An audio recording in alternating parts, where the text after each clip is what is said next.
Hello అండి, ఇవాళ నా కొత్త నల్లపూసల గొలుసుని చూపిస్తున్నాను. కొన్నది కాదండి, స్వయంగా నా చేతులతో నేనే చేశాను. ఫస్ట్ అయితే మేకింగ్ చూసేయండి. ఇక్కడ నేను black colour small crystal beads, అలాగే పగడపు కలర్లో ఉండే క్రిస్టల్ బీడ్స్ని తీసుకున్నాను. ఇంకా నేను చేసేదే invisible chain. Gear wire and gear lock అయితే కన్ఫర్మ్ ఉండాల్సిందే.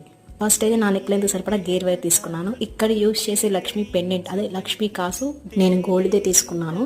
దెన్ ఆ కాసుని కరెక్ట్గా సెంటర్కి లాక్ చేసుకున్నాను. అటు ఇటు 2 సైడ్స్ కూడా నేను గోల్డ్ బీడ్ అయితే యాడ్ చేశాను. తర్వాత నాకు నచ్చినట్టు బీడ్స్ ఎక్కించుకొని 1 ఇంచ్ 1 ఇంచ్ గ్యాప్తో గేర్ లాక్తో లాక్ చేసుకున్నాను. ఇంకా ఫైనల్గా హుక్ అండ్ రింగ్ని అటాచ్ చేసేసుకున్నాను. ఇదంతా కూడా నా నెక్ లెంత్ సరిపడా నేను చేసుకున్నాను. ఇంకా ఫైనల్ అవుట్పుట్ అనేది ఎలా ఉందో మీరే చూస్తున్నారు. నాకైతే బాగా నచ్చింది. మరి మీకు నచ్చిందా లేదా కామెంట్ చేయండి.